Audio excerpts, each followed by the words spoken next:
Well, the first concern really comes out of the language of the amendment itself. The legacy amendment says that legacy money is supposed to supplement and not be used to substitute for a traditional source of funding.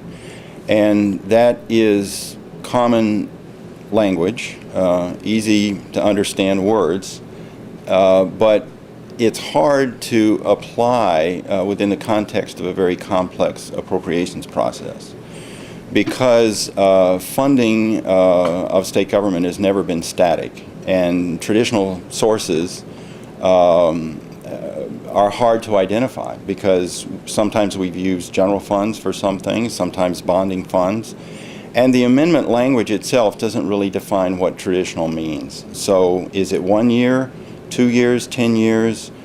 And so the language in and of itself, although again common words, is a little hard to apply in terms of an enforceable standard on the legislature or within agencies and recipients of legacy money. And we looked at the history of the language and how it was discussed in the legislative debates, and we really couldn't find any clarity there either. So that's the first issue, and this is really a big issue, because the people that advocated for and worked to get the legacy amendment adopted really thought this was going to be important, because they didn't want this money, again, to be used to substitute for money that had been there in the past. And so that's a great concern to them, and I can only tell them that I understand their intent, I understand what they want, but I can't find an enforceable standard in the language itself or in the history. So that's one issue. Another issue is administrative costs. The legislature, and I think a lot of interest groups that advocated for the amendment, don't want a lot of this money to be absorbed within, let's say, the bureaucracy. And I don't use that term necessarily in a pejorative way. But some of this money is going to be needed for the operation of state agencies or other organizations that receive this money. And by the way, there are a lot of organizations besides state agencies that receive legacy money. A lot of the money goes to nonprofits. But wherever the money goes, there's an interest on the part of the legislature, and I think the public generally, that the money be used for what is often called boots on the ground. You know, really out there getting the job done, and not in just a lot of administrative and overhead costs. And that's been a struggle to try to define a mechanism that will accomplish that. The legislature first tried to put percentage caps. You can only spend 3%, 2%, whatever the percentage cap might have been, on administrative costs. That proved to be not very workable, and so the legislature has gone to another approach, which says you can only use legacy money if it's directly related to and necessary for the implementation of the particular program or project. But again, it's a bit of a struggle to define those words and then make them operational and enforceable within organizations. Another concern we identified, which has been very much in the public consideration, relates to conflicts of interest. There were many strong advocates for the legacy amendment, organizations and individuals who worked hard to get the legacy amendment adopted.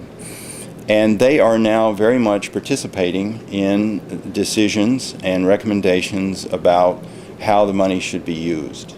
And in fact, some of those organizations that were active in getting the legacy amendment through the legislature and then on the ballot and approved are actual recipients of legacy money.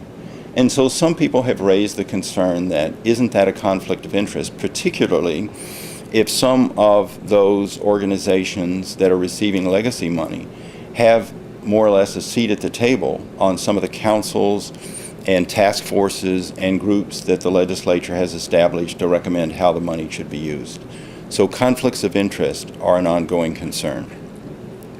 The final concern we identified, I think, is all of them are important, but this one I think probably is the most important, and that is ultimately, will we get the outcomes that the people of the state of Minnesota and the interest groups and legislators and everybody else wants to achieve? When you come to this concern, you really have to kind of look at each individual fund, because even though we have 4 funds under the legacy amendment, they really have quite diverse purposes, all the way from habitat for wildlife to arts and cultural heritage. So you have to look individually at what are we trying to achieve in terms of outcomes for each of those. Some of them, I think, will lend themselves to sort of objective measures. For example, we have a clean water fund. We want to clean up the water. You can measure and test water. You can determine how many pollutants are there at some point in time and come back a year, 2, 10 years later and retest and have an objective measure of whether or not you've accomplished what you set out to. And clearly, we want to accomplish cleaning up the waters of Minnesota with the Clean Water Fund. It's a little more difficult to determine whether we've hit the mark and achieved what we wanted in, for example, the arts and cultural heritage. It's a little less clear, a little harder to measure, more subjective. But I think it's very legitimate and necessary that we say to people who receive legacy money, we do want you to be able to demonstrate in some way what it is you accomplished with that money, and that it was spent clearly for the intended purpose, and that you can show what the outcome and results are. So those are the kind of the quick snapshot of the 4 ongoing concerns and issues that we raised.